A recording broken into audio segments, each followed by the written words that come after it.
Hello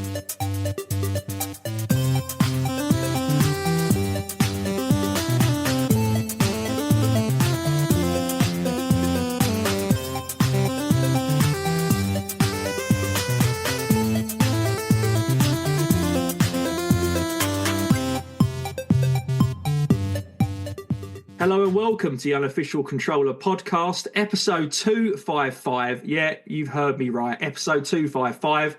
And whether you heard me right or whether you're watching me right, you might be listening on Spotify or wherever you get your podcast from. You might be watching us on YouTube. And if you are, look who I'm joined with. It's the lovely and sexy RGT. There he is. Cool, how's it going? Lovely and sexy. Jeez, I've been called that for a long time. No, I'm good, mate. I'm good. How are you? I could see in your eyes you looked a bit sad, so I thought, how can I boost him up? I'll give him a little morale boost.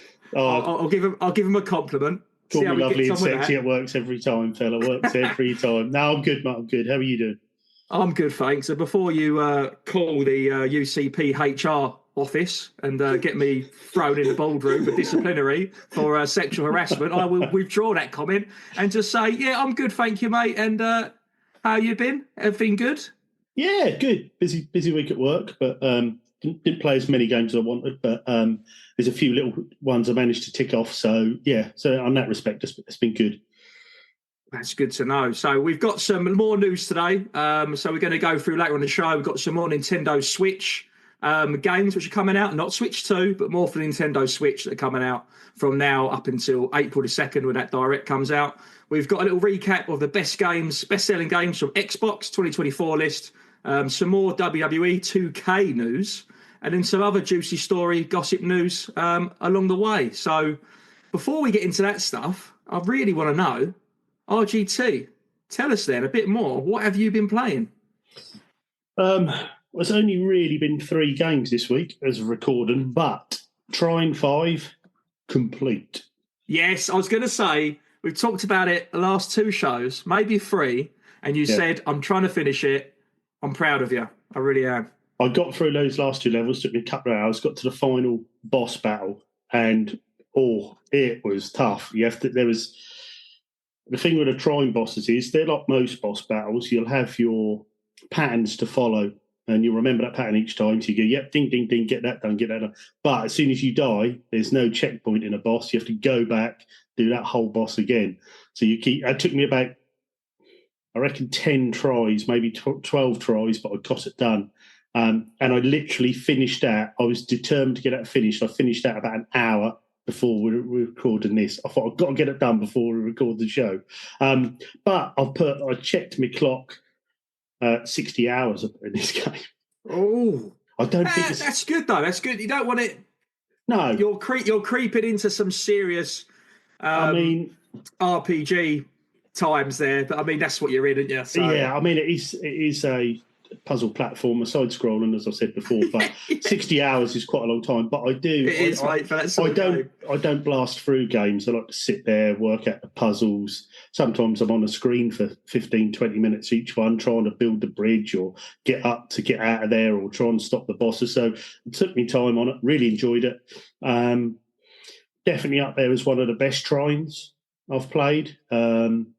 Stick that in the title. That is a nice little review there from RGT himself. It looked really good. The final boss was like a steampunk sort of golden octopus that comes out of the water in front of you. Almost reminded me a bit of the Luigi's Mansion 3 final boss in front of you, if you know what I mean, and you're in the foreground playing. Do you know what? I completed that, but I can't remember the boss. Yeah, it's that sort of boss at the end. It's almost like a bit of an Astro boss, isn't it? Their boss is always in the background, facing the screen, and you're in the foreground playing.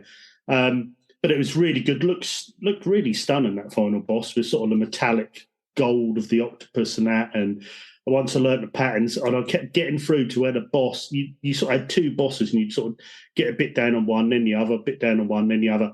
And I'd literally go to a couple of millimetres on their life and then die. And I'm like, because you only get 3 life. Or 3 restarts. And I was like, so close. And then the final one, nailed it. I thought, yes, Trine 5 is done. But then when the credits rolled, I was like, and that Trine music rolled, I thought, I'm quite sad now. I ain't got a Trine game to play. But no. You do get a little bit of post-completion clarity, don't you? When you sort of look at yourself in the mirror and you think, now what? You get that sort of bittersweet satisfaction from completing a game, and on the other hand, you're like, you feel the void has been full, but now something's empty. It's like missing. You're like, I need to chase something. What's my next game? But you had a little backlog last time. So when we finished the show, we talked about what we hoped to play, and you had so many games. So what did you dive straight into? Well, the thing was, I've been listening to. I always listen to the Kane and Rince podcast. If you haven't listened to them, I mean, they've been going 12 years, 700 or nearly. They must be coming up for 700 episodes now. Kane and Rince. It might be 800, but anyway. And they literally they play a game to completion, a load of them, and then they talk about that game. And I would listen to a couple of their RPG ones, and they've done Dragon Age Inquisition, and they've done, I can't remember what the other one was now. But then I started to think, do you know what? I want to play a big open world RPG, but I thought, no, let's get Trine 5 done. Let's finish a few of these other games, and then I will start. So I've got, as you know, before I said to you before, installed when you had your little soiree with it was Witcher 3. Yes. So that's installed on the PS5 version. So I've got that ready to go, but I don't want to start it until I finish a few of these others. So then I jumped on Stanley Parable. Got a couple more trophies there. I think I've got 2 or 3 trophies left for the platinum, which I thought you would have. I thought you where you said it was a couple of hours, few hours to complete. I thought platinum's probably, I suppose, what is it, 9-10 hours by the time you've done everything? I mean, I reckon if you had a checklist, you could do the platinum on this in an hour and a half. If you had a checklist, if you looked it up online. I mean, I've played a couple of hours on it. There's a couple of trophies left. I mean, like one of the trophies was, I think it was called Settings Freak or something like that, and you had to activate every setting in the settings. So you had to go in the settings, and like if you had volume, you had to do 1, 2, 3, 4. Keep clicking all through every. And they're pushing you to see how far you'll go. That's it. For anyone who hasn't listened to last week's show, first of all, do listen to it now. The game RGT's talking about, he described playing it last week, was a bit of a cult classic PC game. And the developers have played with RGT with these silly trophies. They had him knocking on doors down up and down a corridor. At one point, he had to set his clock on his system 10 years into the future to unlock a trophy. So it's really put you through its paces, that game, isn't it? It really has. And also sometimes you'll do a trophy, like one of them was begin a new game. Right, so I started the game, quit the game, I began a new game, and then suddenly when you start this new game, the trophy hadn't popped, but this writing come up and says, thank you for starting a new game, you're obviously after that trophy. And that's like they're watching you, they're knowing what you're doing. It's quite creepy in a way, but that's always that. Like the game is like the big boss. Clever. You'll do anything for your job. But I'm definitely going to play it when you mentioned it. As soon as I've got the old Xbox HDMI in, so the TV's only connected to one modern console at a time. But when that's in, I'll check it out for sure. So that's worth a play, just for something a bit different, really. And like I say, I think there's 2 or 3 trophies left. I'll hit Ginge up for those because I know he's done it. He's confusing me a bit. And then finally, there is a game that has nearly overtook my life this week. It's a game I bought when we had the UCP meetup in Norwich a couple of weeks ago, 2 or 3 weeks ago. Is this the hidden gem that you're keeping quiet? No, I'm waiting till George is on for the hidden gem because he'll never forgive me if I do that without him. Bless him. But this is a game I've been after for a while. I hadn't seen a physical of it at all, and then I was in game in Norwich. And there was one physical sat on the shelf, and I thought, brand new, £20, I'm having that. And it is Sociable Soccer 24. Oh, now that is, I've seen it digitally, but I've never seen it physically. Yeah, I got it in game, £20 or just over, I think. It might have been 22, either way. What system? Switch, Nintendo Switch. Oh, RGT, you just made me drizzle a little bit there. I need this. Now, everyone know, if you know me, if you listen to the show over all these episodes, you know I'm a massive fan of Sensible Soccer. It's my... Are you a fan of management and sim? It's more George's bag, is it not? That's more George's bag, yeah. But Sensible Soccer for me is the greatest, not only football game, the greatest sports I can game. feel a butt coming, RGT. I can feel a butt coming. And what this is, Sociable Soccer, He's made by John Hare, who originally was one of the developers on Sensible Soccer. Obviously, the Sensible license is gone. He doesn't own that. So he had to remake a new version, and he called it Sociable Soccer. Now, if you read reviews on this, it's a very mixed bag. And I'll tell you why, and I'll tell you exactly why it's a mixed bag now. If you're a Sensible Soccer fan, and you have been for a lot of years, and you played them back in the day, and you've got great nostalgia, you will feel at home on Sociable Soccer.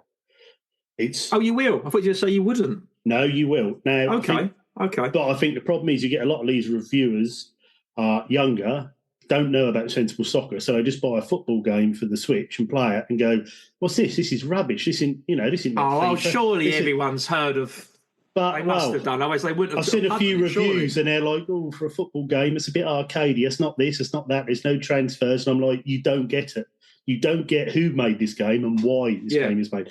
Now, this game will start you in side-scrolling mode. If you put it in top-down mode, you will feel that Sensible Soccer. Yes, it's better graphics. Yes, the actual game's easier than Sensible, but you can still score them ludicrous goals with after touch and the curl. And straight away I just thought, yeah, John Hare made this. I know he's made this. This is brilliant. And it's done things. That's great to hear. And how when you play, what you do, you've got a online league. So every team you play is another player, but you're not playing the player. The AI will play for them. So you're playing their team. All right. So you start off with a team of players in the ranked 20s and 30s out of 100. Then you will be able to upgrade certain players. You'll be able to upstat yourself. So you can get, not upstat yourself. You can upgrade yourself. So I'm like ranked. I think my ranking's like 17 now. You start off at like 1. So I've put quite a few hours in. And then you'll also have like each season, you'll play like 15 games in a season. That'll say you need to get your team to 600 points to get promoted. So you've got to get to that 600 point, and then you're promoted to the next division. And then that'll show you a world league, show you where you are. And I think I'm in the top 30 or 40 now in the world league. But then each season you'll get a lone player. And also when you upgrade... How big's is it a lot of servers? That seems... Are you very, very good, or is there not a lot of people online? I don't want to take the credit away from RGT, but that is mental if you're in the top 50. I haven't lost many games, to be honest. I'm a bit of a passionate player, so I haven't lost many games. But it will feel easy. If you're a Sensible Soccer player, it will feel easy. But if you know how to play Sensible Soccer, that's why, because you'll use the aftertouch. The keepers, you think they're rubbish. So it came back. Yeah, it came back to you. And you'll score some really brilliant goals from miles out, but also they can against your keeper. So it's not all one-way traffic. But the idea is to keep upgrading your players, keep changing them. I mean, most of my players are in the 40s and 50s now. So I kept upgrading them, and you can make subs. And then it's got that sort of Sensible Software bit of fun about it. You've got these really comical refs. You've got Crazy Colin, and you've got Blind Benjamin, and you can wipe people out with Blind Benjamin, so he can't see what's going on. So you've got... Oh, mate, it sounds brilliant. I'm going to have to get this. Yeah. And I'm going to screenshot it on my phone, look it up now. If you want, and the good thing about this is, I said at the start of this, I haven't played much this week because I've been busy. And everyone's thinking, well, how come you've put so many hours into this? Well, I'll tell you why. Because you get home from work, you can fire this up. You know how quick the Switch fires up. You can put this on, and you can play 5. You can probably play 5 matches in 20 minutes. That's how quick the games are. They're almost like 3-4 minute games. Dink, dink, dink, dink, dink, done, out, in, another game. And I mean, the other day I got home from work. Within an hour, I've done a season. So 15 matches. I won 14, drew 1, got promoted, next league, bang, away you go again. It's that quick fire, arcade football, put it in top down. I'll tell you what, you'll love it. It's brilliant, especially if you're a Sensi fan. If you're a Sensi fan, this is good. I'm loving it. Do you know what's weird, RGT? What's that? When you go onto CX and type in Sociable Soccer, the Switch version, the picture on it, and this is a picture on their app, it says download code only, no game card inside included. I'm assuming you got a cartridge. I got a cartridge, yeah. Yeah, I got a brand new copy. If anyone from CX is listening, sort that out, because that's going to put a lot of people off. Yeah, I got mine from Games. But it's download code only. If it's download code only, then how the hell would it be second hand? How much was that as That's well? it. That is £18. Yeah, I think I paid 15 20. on the PS5. Yeah, and I think I paid 22, I think, for the Switch. But I got it for the Switch because I thought, especially at arcade one, it's handy, on the Switch when you're taking it places. Oh, that's fun. But I am this week. I'm going to order the PS5 version because I always think support the people. Do you know what I mean? Support John Hare, support the Sociable team. Everyone's wanting transfers in the game rather than these little sort of player cards you get, like sticker book cards. They haven't, which, by the way, are all licensed players. There's thousands of licensed players in this, so they're all real players from the leagues. But yeah, so people are wanting transfers, people are wanting this. Well, come on, I'm going to buy 2 copies of it, put a bit of money back into the Sociable team. And let's see if we get Sociable 25. So, mate, if you're feeling generous, don't check the credits, but I think it says Scott Marathon Gaming might have helped with some of the software development. So if you want to ping me 15 or 20 quid. Oh, yeah, no problem. In the show notes, I'll put my bank details. Thank you, RGT. No worries, I'm warring it over now, mate. Warring it over now. But, yeah, other than that, that is me for this week. So what about you, Scott? What have you been playing? Well, I noticed you managed to get Astrobot in the show again for the 5th week in a row. Hashtag not spawn. Yeah. Right, so what have I been playing? So strap yourselves in because this is going to be a wild one. I'm going to talk about one game and one game only. I'm over Fall Guys. The competition ended. Ginge came in and smashed us all out of the water. He beat all the competition. I've been playing one game only. I've played it handheld. I've played it undocked. When I mean undocked, it's not handheld. I've used it as like a screen on the side on a coffee table, and I've sat in a little beanbag like a 15-year-old naughty boy who's been sent to his bedroom and he's not allowed to play his games. He's grounded. And I've also played it on a big TV when she lets me. Disclaimer. Mario Party Jamboree. Now, I know I've talked about this game, and I said that's what I've been playing a little bit, and I'll play a bit more.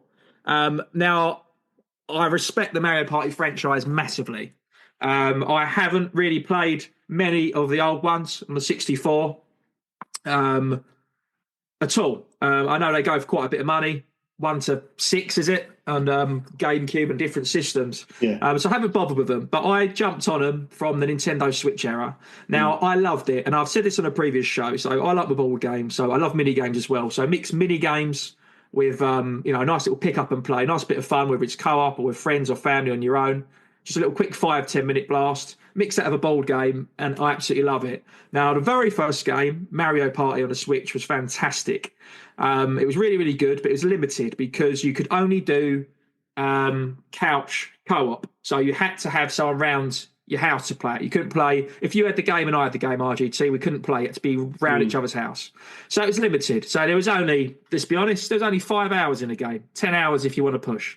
If you want to do, repeat the same thing, unless you've got people around all the time. I haven't, so I couldn't.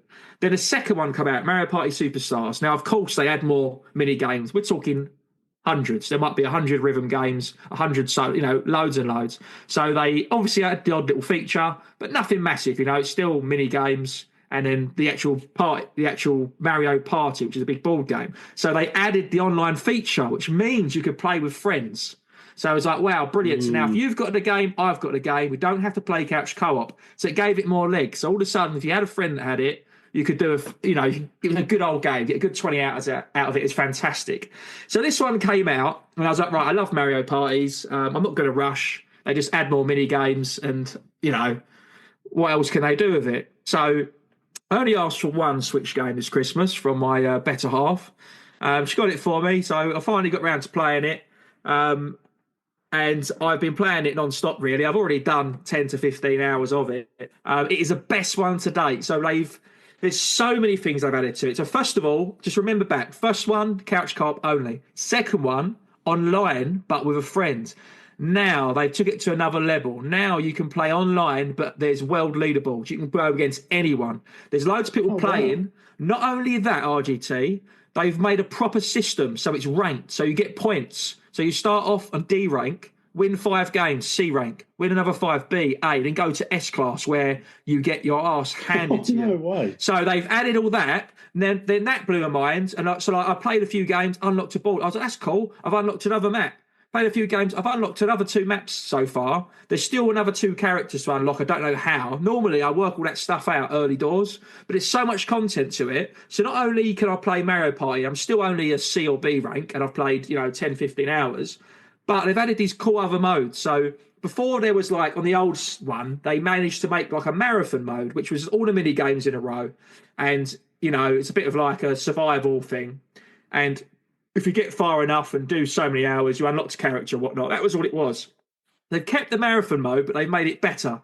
So it's the like the Cooper marathon mode, and you're actually online again. And there's 5 random mini games, the same one, then a boss battle. If you lose a boss battle, you get knocked back 30 spaces. And depending where you come in a mini game, is how many spaces you move around. So unlike Mario Party, which is a good hour and a half each game, this is like 20 minutes. And again, it's ranked. So like I've been coming top 3, and it's really, really cool. And like you send me little messages like you can like to each other. So they've got that mode. And then they've got a survival mode where it's literally last one surviving. So if you don't win a mini game, you're out. Then he goes to the next one. So there's that 3rd mode. Then there's another 4th mode I found yesterday, which is we all team together. You've got to load these cannons up and shoot barrels. It wasn't my favourite, but I played a little trial of that. So there's another mode there. And there's still 2 modes I haven't even done. So not only have they upped the online feature and added like, they've made it's so well supported. There's whole league systems and tables. Like this is going to be my game. And I'll tell you what, thank God Seb's not here, because I've already made my list of Game of the Year games for each month. This one is smash January, and we're into February by the time people listen back to this show. So I am going to say it's a strong contender for Nintendo Switch. I don't know what they can do with it on the Switch 2 if it's another Mario Party. Honestly, mate, there's so many different, like, not just mini games and the Mario Party. There's literally like 5 whole games in there. So you might only like one thing or 2 things, and you've got the points that you get. And so when you like win a game, you'll get so many credits, and then you'll go up your rank, and then you'll become in a better league. A bit like when you play FIFA online teams. Mate, it has made the game, like, it's made it so much more fun. So before, you just wanted to unlock things, unlock characters, unlock the boards. But now there's purpose, and when you mess it up, or you don't get a star, or you do get a star, or you win a minigame, don't win a minigame, you make the wrong decision, you're like, I'm like, bearing in mind this is Mario Party, it should be like a nice easy game. Mate, I'm raging. My blood's spawned. I'm proper pumped up. I'm like, oh no. She's like, what game you playing? Thinking I'm playing like, I don't know, Resident Evil or something, or I've run out of ammo shooting a zombie. No, I'm playing Mario Party. It has got me hooked. It is, mate. It is brilliant. Nice. And that's nice to hear as well. That, I mean, Nintendo are quite heavily criticised in the past for games like Mario Golf Rush, Switch Sports, where they're releasing them with not a lot of content. So it's nice to see that this is coming out with loads of content. Yeah. Don't get me wrong. I reckon they always knew how they could have done this, and I reckon they could have done the internet thing 2 ago. They've eased it in, if you think about it. Couch co-op, internet friends only. Now give them everything. It's like they've creeped it in, Yeah, you could slowly pull more players in and give you the big game that everyone wants. But I mean, for me, Mario Party, it made me buy a Switch. We had a wow. I think it was our first UCP meetup a few years back. Don't know how many years ago now, and we went into at the time was called One Knife Left Gaming Cafe, OLL. In Norwich, which obviously went on to do the events in Norwich. We went in the cafe, and a few of the guys said, should we play, there's 4 of us, should we play Mario Party? I was like, yeah, I never played it before.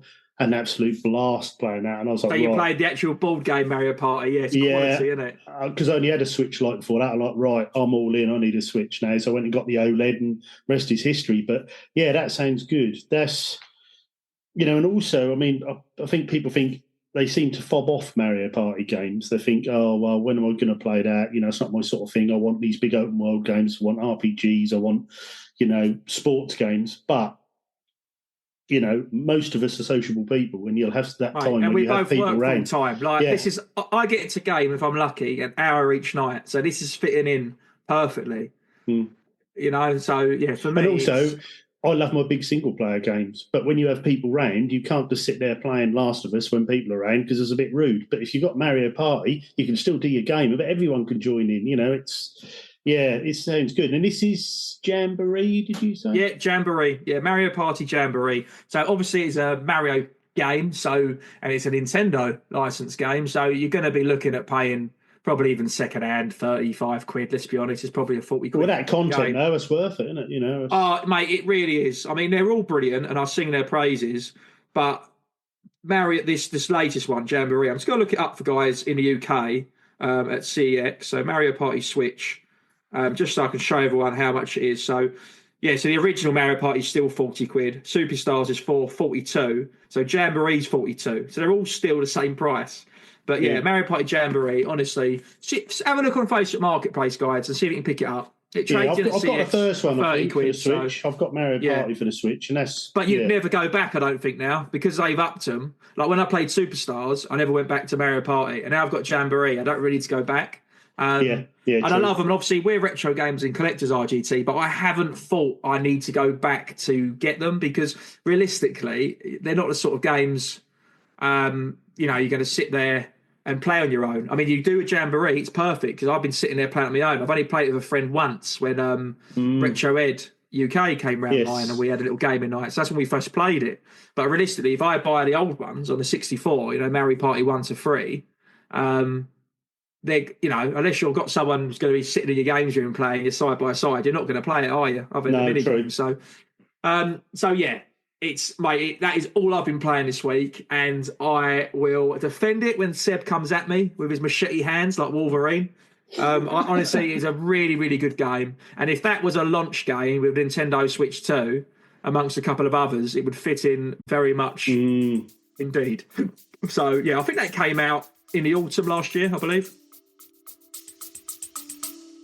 Stay with us. We'll be right back.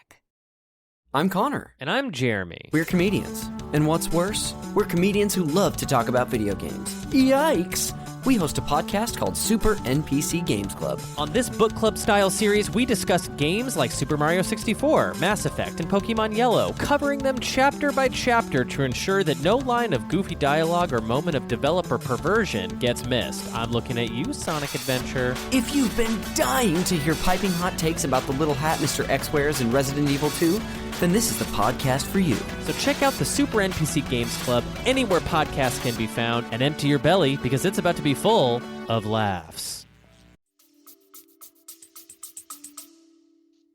Yeah, I mean, I'd sort of missed that. I'd seen it crop up in a couple of sort of emails I'd had, Jamboree, and I hadn't taken any notice of it. I don't think I'd even realised that was part of the Mario Party scene. I'd just seen Jamboree. I didn't think nothing of it, but it was only when you'd said, and I started thinking, I might have to buy that, because that could be some good fun, even in Coach Kart could be good fun, so. Oh, mate. I've got plenty of Joy-Cons, so, yeah. Oh, that's interesting. Is that it? Is that what you've been playing? That literally, mate, that is all I've been playing. Kane in the Jamboree this week.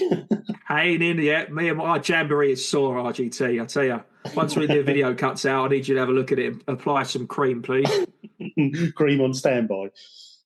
Right. So what I've got on standby is some news. So obviously at the Unofficial Controller Podcast, we always talk about the games we've been playing. We like to share them with you, and let us know what games you've been playing by joining the Discord. You can find that within the show notes. But we like to bring the hottest news from around the globe.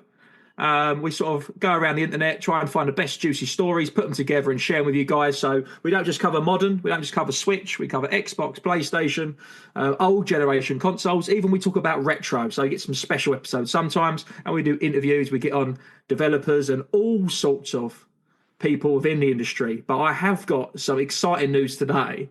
I'm going to start with what I've got at the top here, RGT. So we mentioned last week on the show about the Xbox Developer Direct. Now, I myself only watched it a couple of days ago, so there might be people here that have missed it. So in case you haven't had time to watch that, or you have seen it and you wanted to know a little bit more, or you wanted to recap on the games, I'm going to go through each of them right now. So we had a Xbox Partner Developer Direct. So during the latest Developer Direct, they showed off tons of brand new gameplay. This is reported straight from Xbox themselves on their website.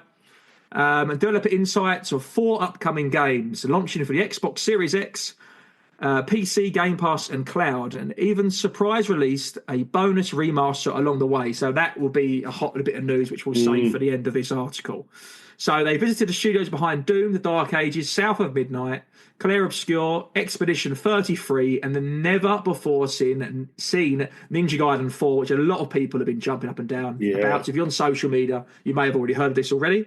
To get an inside look at new gameplay footage, as well as key information from each game, direct from developers working the team, plus to celebrate the return of Ninja Gaiden, we also announced that a remastered version of the beloved Xbox classic Ninja Gaiden 2 Black will be available for Xbox Series X and S, PC and Game Pass from today. So this is already out, guys. So by the time you've listened to this podcast, this is already on there. So they've chucked that on there, and the Ninja Gaiden series is so heavily loved, really. It really, really is. So we'll touch into a little bit about that in a moment. The game which was atop of my list, which I thought looked really, really cool, was a new Doom game. So The Dark Ages, which is launching in May 15th of this year, which again is on Xbox Series X. It's on Windows, PC, Steam. It even says it's on PlayStation 5, but you can play it day one with the Xbox Game Pass. So the team at ID Software shared a deep dive into Doom The Dark Ages and revealed that the cinematic epic first-person shooter will launch on May 15. Now, if anyone played the last Doom, it was mental. They had the heavy rock music. This is all the same and much more. It really is. So Doom The Dark Ages, a prequel to the critically acclaimed Doom 2016, which is the one I just spoke about, and Doom Eternal, is set in a dark fantasy sci-fi world within Doom's immediately recognisable hellish twist. In a segment, 3 core pillars of the game were explored: combat, which dug deep into new deadly weapons of mass destruction the Slayer could wield; exploration, which offered a glimpse at an incredible new medieval-inspired setting that would take players to a never-before-seen dark and sinister realms. It did look really, really cool; and story, which gave an overview of the characters and stakes the Slayer will face in his journey to turn the tides of a war. This is the most ambitious Doom game to date, and I agree because I've watched the trailer. ID Software is seizing the chance to present both newcomers and long-time fans alike with an epic adventure as a super weapon in the medieval war against the hell itself. Now, I don't know if you've watched that trailer, RGT, but I watched it myself, and to be honest with you, I've thought it looks like it's going to draw... If you haven't played a Doom game before, you're not familiar with the franchise, I think it's going to bring a lot more players in. It looked really, really cool. I know the last Doom was obviously modern, but it did feel very similar to the other Dooms. Yeah. And you can tell it's a Doom game, but it looked so well polished. It looked like there's not been a Doom game for 10 years. They've been working on it for 5 years. And it literally looked absolutely awesome. There was a lot going on, but you knew it was a Doom game. It just looked like if all fans of Doom, I don't know, got around a table and shared ideas of how to make a modern Doom game to appeal to young audience who aren't familiar with John Morero's classic Doom and I haven't played, Doom 1, Doom 2, Doom 64. So, yeah, I thought it was absolutely awesome. And I think that is really, really big news. And probably, other than Ninja Gaiden, probably the most exciting news to me, myself. I know previously you've struggled with a little bit of the first-person shooters, RGT, but you have been on a bit of Borderlands. So would you fancy a bit of Doom? I think I'd go back to 2016 one and play. I like to play through and then Eternal and then jump onto this. But I can't see why not. I mean, that sort of hectic blast and sort of, melee combat as well looks really good.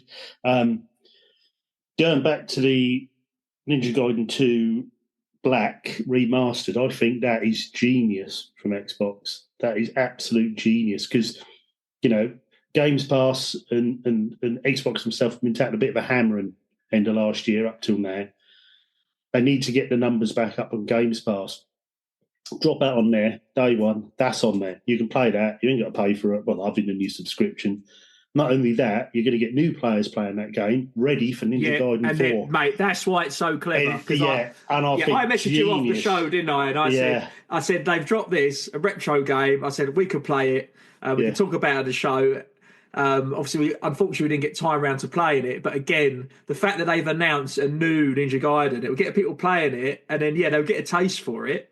And it's genius. They don't have to do much. They probably just run it through some machines that have polished it, upscaled it, ray traced it. I don't know all the technicalities. Yeah. But yeah, it's going to draw people into the next game, and I think it might work for me because I've got a lot of friends who are very into the series. I've got I don't know if you're familiar with Retro Chef. He does Swap Shop on YouTube. Lee, really really nice guy. He's not too far from me. That is his like favourite game of all time, especially like on the arcade. That's the genius thing as well, because you're going to be getting them big fans, and there is a big fan system for this all the way back. It's been going forever. The NES all the way through. They're loving them games, so you're going to bring them. You're going to bring them up and just say, look, play this one again. Let's remaster. Play this again. Get ready for 4. Not only that, with how people have been saying that there hasn't been a lot of Xbox first party games of late, but this is now on your Games Pass. If you're on Xbox, you use your Games Pass, you haven't played Ninja Gaiden, here's a new game to play. It's a remaster. If you haven't played it before, play this. If you're enjoying it, well, you're going to play 4 as well, aren't you? So, yeah, it's clever. It's drawing people onto Games Pass. It's drawing people into playing number 4. Yeah, great idea. RGT, can I ask you a question, as you are the retro gaming oracle? I don't mind embarrassing myself, so I'll put it out there. Ninja Gaiden and Shinobi, are they intertwined? Or are they completely 2 separate entities? They're 2 separate entities as far as I know. Yeah. That's what I think. I always get them mixed up. I was just about to say I've got it on the Game Gear, and I was like, no, I'm talking about Shinobi 1 and Shinobi 2. Yeah, so originally NES games, I think, were the original Ninja Gaidens, and then they've sort of been coming through the systems ever since. And I mean, I know it was an arcade game, though, wasn't it? I'm sure it was. Unless I am thinking of Shinobi and I've got my panties in a twist. Yeah, I'm not sure, to be honest. I wouldn't know. I know that they got a big following, and then I remember people used to rave about the Xbox 360 one, which would that have been Ninja Gaiden 2 Black, maybe? I'm not sure, but I know people raved about that, and that was almost had that sort of soul. Yeah, that's the one they said. Yeah, it was in the original Xbox, I think. Yeah, that's it. We almost had that sort of Souls-like to it, where you were, you had to block and then hit, and then you can just go in hack and slash. There was a bit of art to learn and how to play the game, which obviously gathered a good audience to it. So yeah, I think it's a brilliant idea, and I think that'll do well for Xbox. Hopefully, get them Games Pass figures back up. Yeah, so there's a great announcement from Xbox about Ninja Gaiden, a new game coming. They're releasing a previous one, just sort of polished and released for everyone to play backwards compatibility wise on the Game Pass. It's genius. And then we had Doom, which is a very, very good announcement. And then every announcement after that were all really, really solid games. So I must admit, I hadn't heard of many of these titles at all, if any at all, if none. But I did, again, watch all the trailers. I watched the Direct, and they all look really, really polished. So the next one is South of Midnight, and this is coming on April the 8th. So South of Midnight. And again, it's on everything you expect it to be on: PC, Windows, Xbox Series, Game Pass. So, Compulsion Games took us behind the scenes at a studio in Montreal, Canada, to learn more about the South of Midnight. Now, this is a third-person action adventure game, which releases on April 8th. In Compulsion's segment, we learned more about the journey of Hazel, the game's protagonist, which leads her into a darkly magical world where she discovers her new abilities as a weaver. Her story is filled with a Southern Gothic folklore and encounters mythical, larger-than-life creatures that shape her growth and understanding of her newfound powers. You can see more South Midnight's handcrafted art style, world building, and combat in their new trailer. Which, if anyone wants to check out, that would be, you can go onto even on your Xbox, you probably had to activate it, or just type it on YouTube if you don't want to watch the whole Direct. But it looked a really, really solid, like a big game. This looked like there was a lot of story in there. Again, a lot of atmosphere. The graphics looked fantastic. I mean, all these games did, really. Yeah. But I knew nothing about that, really. But the game looked really, really good to me. All of these looked fantastic, and that was no exception. What did you think of that one?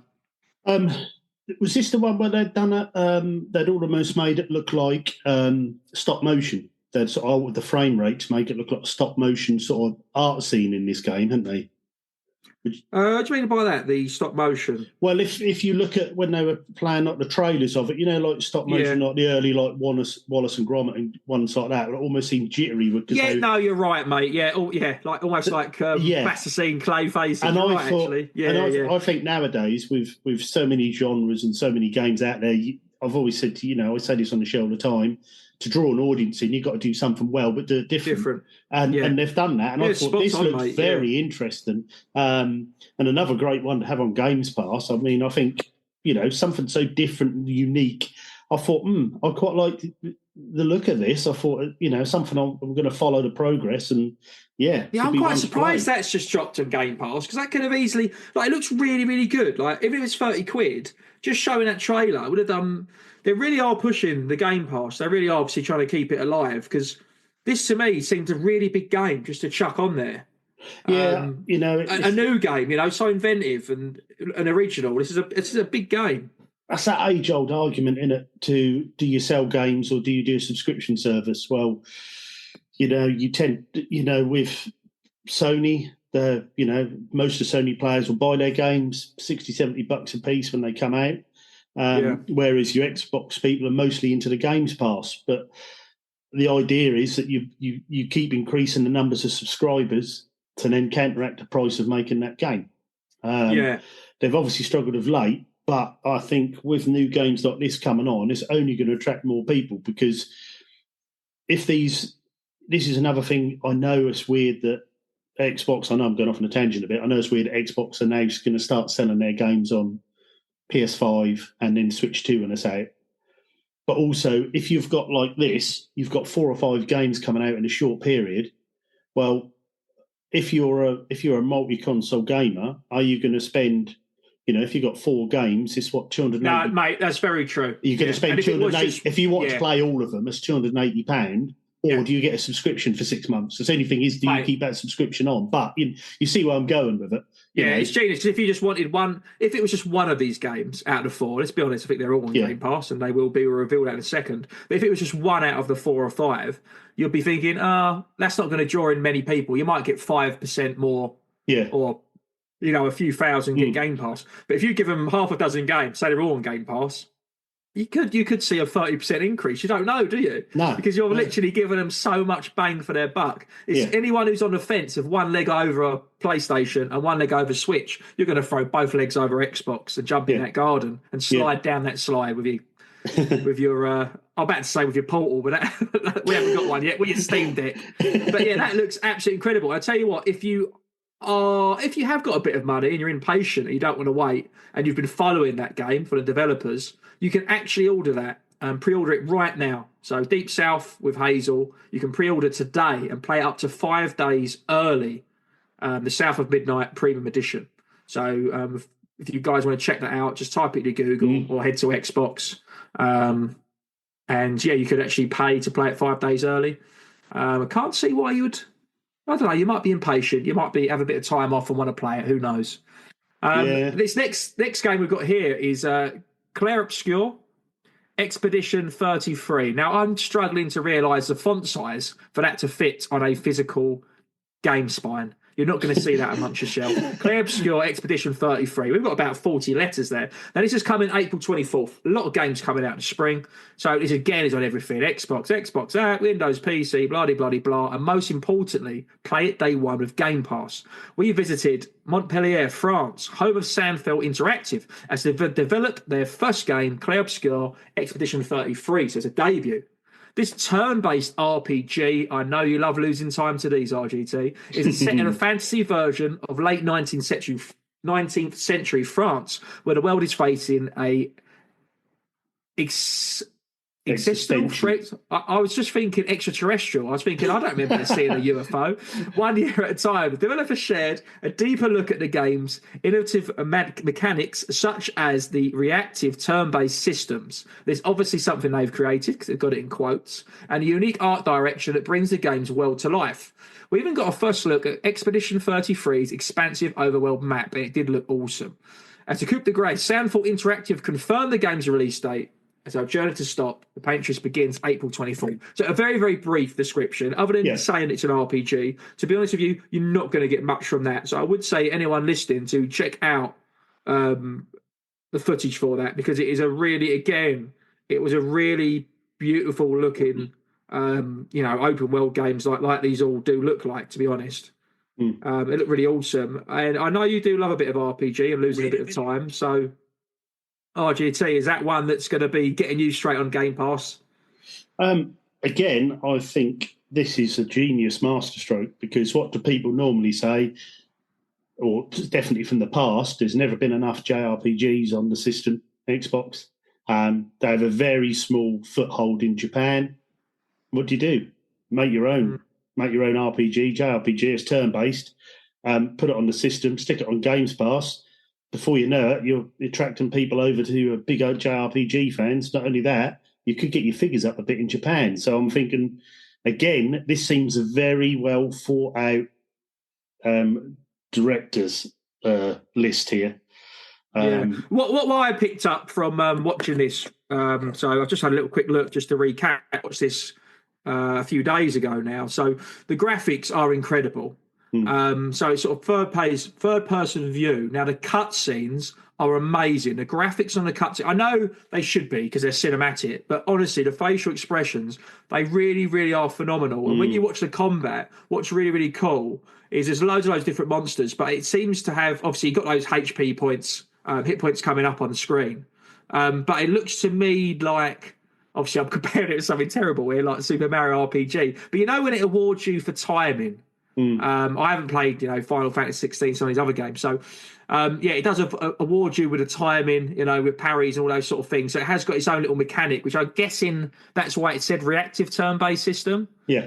So, to be honest with you, it doesn't look turn-based. So I'm quite interested to see. It looks like a mixture between turn-based and action RPGs. I'm really surprised because I can't work out which one I prefer. I feel like I prefer turn-based and then I get bored.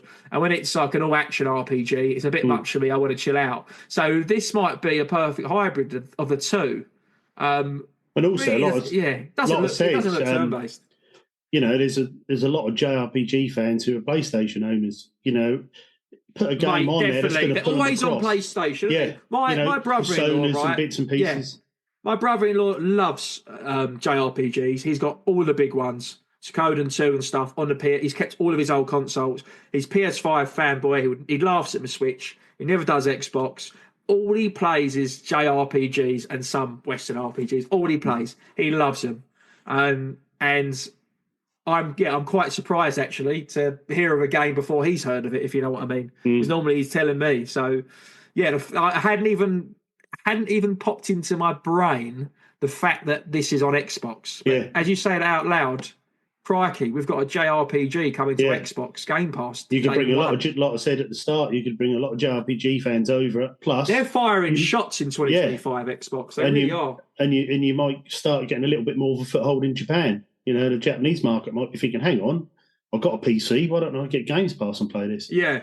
So it's the lineup is a little bit of everything, but a little bit that's going to pull players across, I think. It's clever and very well done. Yeah, I know we've talked a little bit about Ninja Gaiden 4 and Ninja Gaiden 2 Black, but if you've got it in front of you, RGT, do you want to just read out to the listeners just the full news story that we got from them? Yeah, no problem. They said Ninja Gaiden 4 is launched in fall 2025, which is another reason why they've done that remaster. Get that playing this year, play it throughout the year, and then you'll be ready for number 4. Xbox Series X and S, Xbox app for Windows PC, Steam Cloud, PlayStation 5, and play it day one with Games Pass. Team Ninja announced the return of a beloved franchise with the reveal of Ninja Gaiden 4. After more than a decade, the masters of action at Team Ninja and Platinum Games have partnered with Xbox Game Studios Publishing to bring us an exciting new chapter in the Ninja Gaiden series, a series with a long history on Xbox. We're introduced to Yakumo, a new protagonist whose objective lies in the heart of devastated Tokyo. On his mission, Yakumo must not only encounter fiends and demons, but also the legendary master himself, Ryu Hayabusa. Gameplay footage showed that Yakumo will introduce players to a stylish new take on ninja action with blood-bind ninjutsu alongside legacy techniques like the flying swallow and Azuna drop.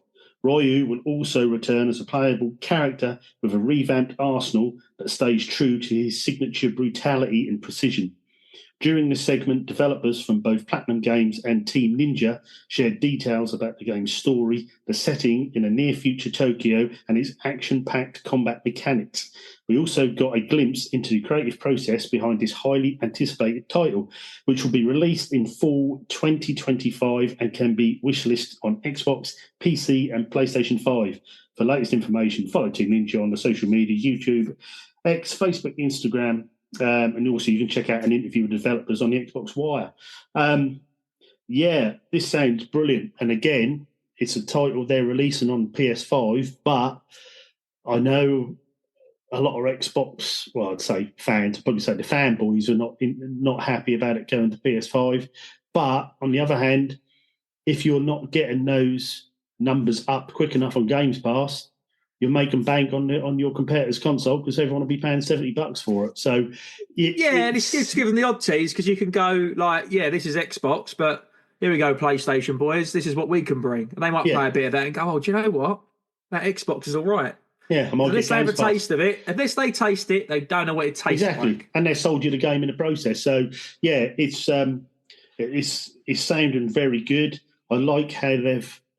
With these games, when you've got a big fan base behind them, you need to keep them as what they were, but you need to add a little bit. So, do you know what I mean? You need to have that familiarity with the characters you love, but give them something a little different. Give them that little extra bit that wants you to keep playing with them. And by the looks of this and seeing it looks as though that's what they've done. So it's going to be interesting. I think this is going to do well. And I think Games Pass is going to prosper from this title. I know it's a bit of a niche market, Ninja Gaiden, but they have quite a hardcore fan base there. So for any of them who aren't on the pass, I think they might be after this is released anyway. They might be now just to play the remaster of 2. But what do you think? Something you're going to play day one? Or? Well, I watch the trailers. I don't know. Obviously, if they're on Game Pass, of course I'm going to try them. But to be honest with you, I don't really think it's my game. I think there's a bit too much going on. For my little brain to want to chill out after work and whatnot. There's a certain type of game for a certain type of man at a certain time of day. Most of my gaming's the odd little hour between finishing work and dinner or after that, or the odd Friday night or Sunday afternoon. And it tends to be different genres of games depending on the occasion of the day. And I'm not sure where that one's going to fit in for me, but I will try it. I think it's definitely more for the sort of the Souls-like sort of hardcore fan base. And that ain't me. That's the thing. That's going to be more Bobby, really. Let's be honest. But then again, Bobby a Souls-like. Yeah, that's the thing with Games Pass, which is good because you know if you've got Games Pass, you ain't got all that worrying about buying a game that you aren't going to like. You can just dip in. You never know. It might not be your genre, but you might play an hour or two and think, "Well, this has hooked me in. I'm in this." Where you wouldn't have bought it before, so it gives you that chance to try it. For sure. But from Game Pass to passing time, cozy games RGT are a big deal. I know a lot of the female audience. I'm not stereotyping, but they tend to enjoy a cozy game a little bit. I mean, I got very involved in Animal Crossing during COVID, like I'm sure a lot of people did. Felt like we was outside and really was trapped inside.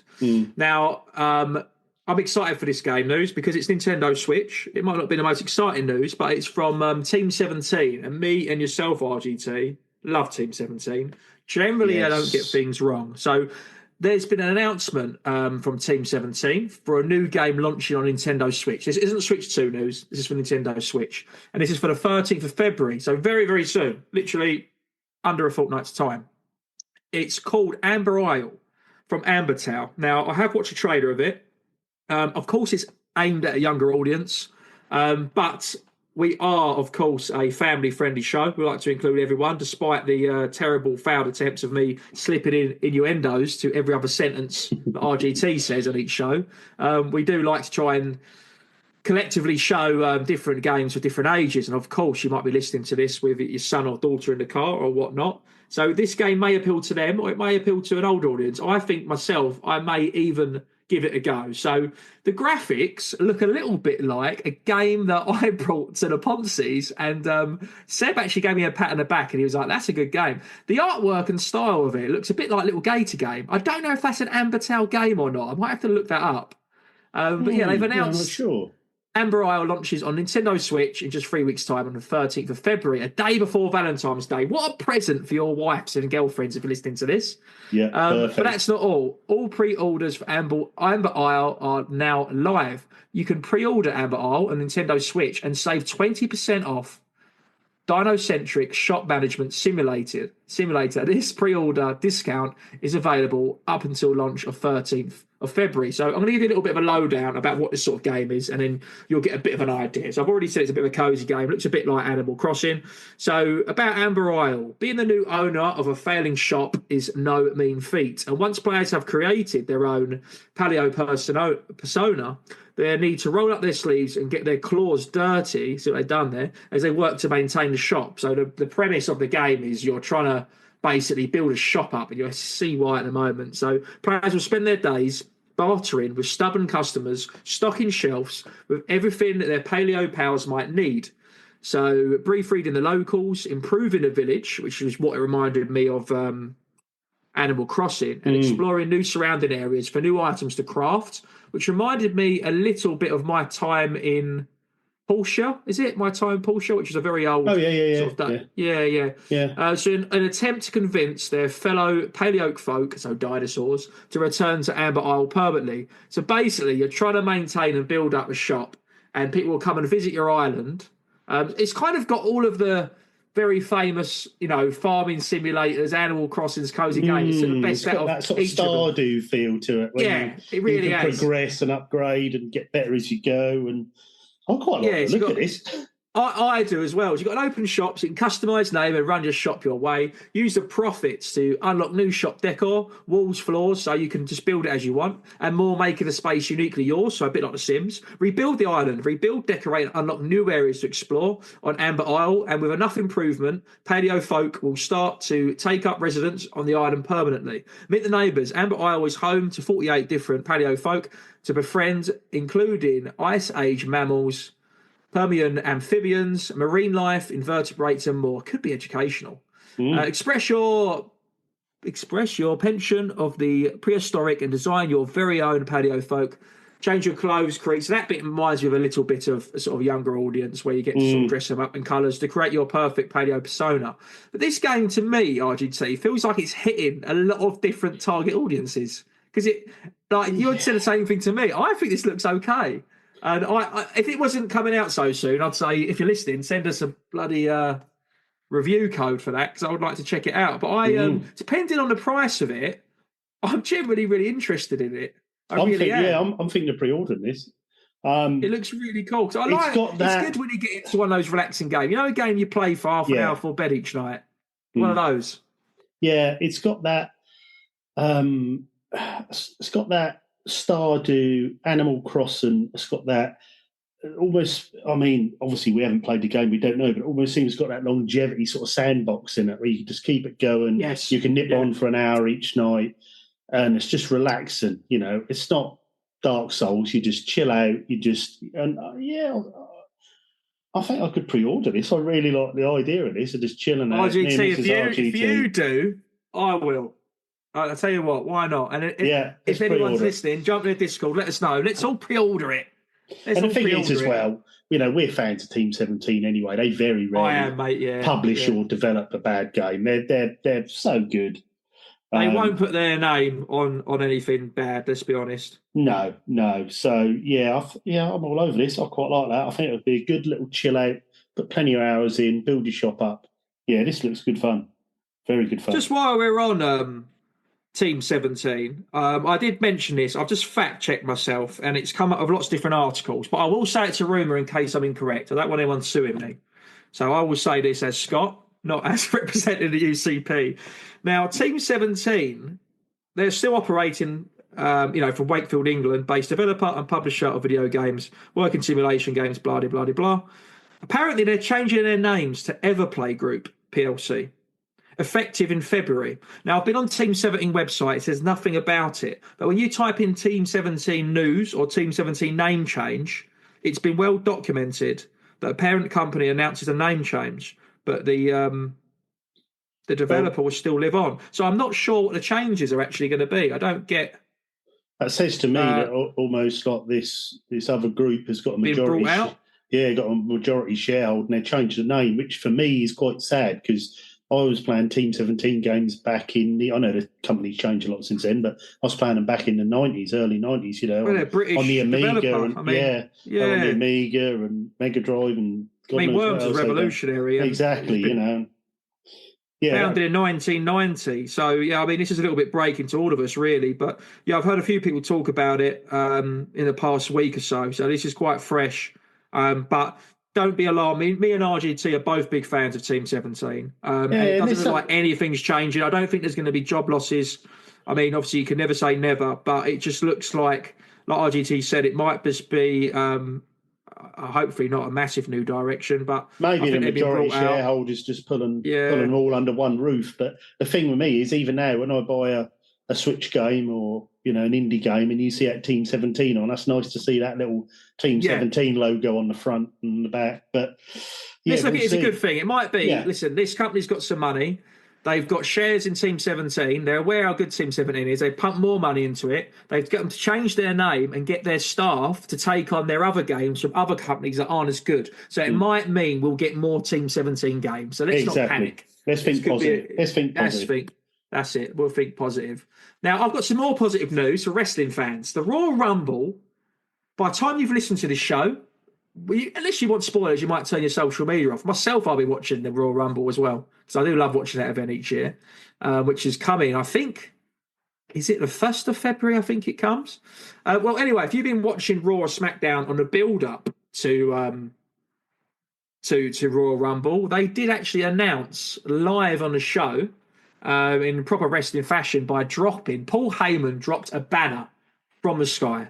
So we had the cover revealed for WWE 2K25, which confused some wrestling fans, and I'll tell you why. So Roman Reigns announced as WWE 2K25's cover star, hinting at a big role in the showcase mode. So I haven't played the modern ones the last few years, but I have heard they focus on a particular wrestler, and they do like a career mode where you play their matches that built up in their career. You play both sides. So you play it out whether you lose or whatnot, or heel or babyface. So the game's unveiling, including superstars like Cody Rhodes, CM Punk, sparking speculation, because there's a lot of big storylines with Cody Rhodes, CM Punk at the moment, Seth Rollins and like of it.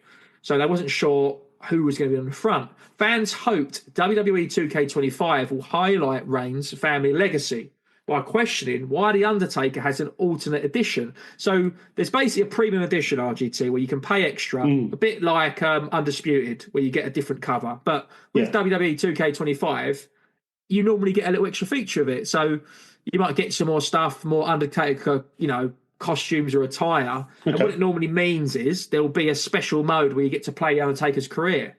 But I don't know if something's happened, because you can already get the Undertaker version, but then they've announced Roman Reigns on there. So you think that... So we don't know what the game mode is, basically. So during a big segment on the January 27th episode of Raw, Paul Heyman officially revealed Roman Reigns as the cover star for WWE 2K25 with fireworks in a big poster, and it was big, showing Roman Reigns preparing for a Superman punch, rolling down the rafters. Fans were quick to chant and acknowledge WWE's tribal chief as a superstar. Drew McIntyre came to interrupt that segment, because he wasn't happy about him being on the cover. But the WWE Universe was left speculating what Roman Reigns being the poster boy for the game could lead to.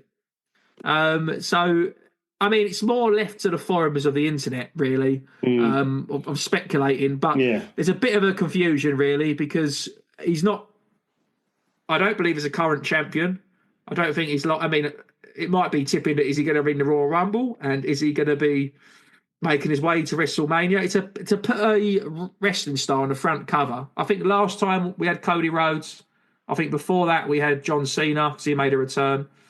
Even The Rock's been back in action lately. So it's a bit odd. I mean, Roman Reigns, I think, was on a cover, but a fair few years ago. Obviously still at the top of his game. Still calling himself the Tribal Chief. Now he's going by the original Tribal Chief, but Yeah, it's a bit of a strange one, really, because they've announced a Dead Man edition, basically, for The Undertaker.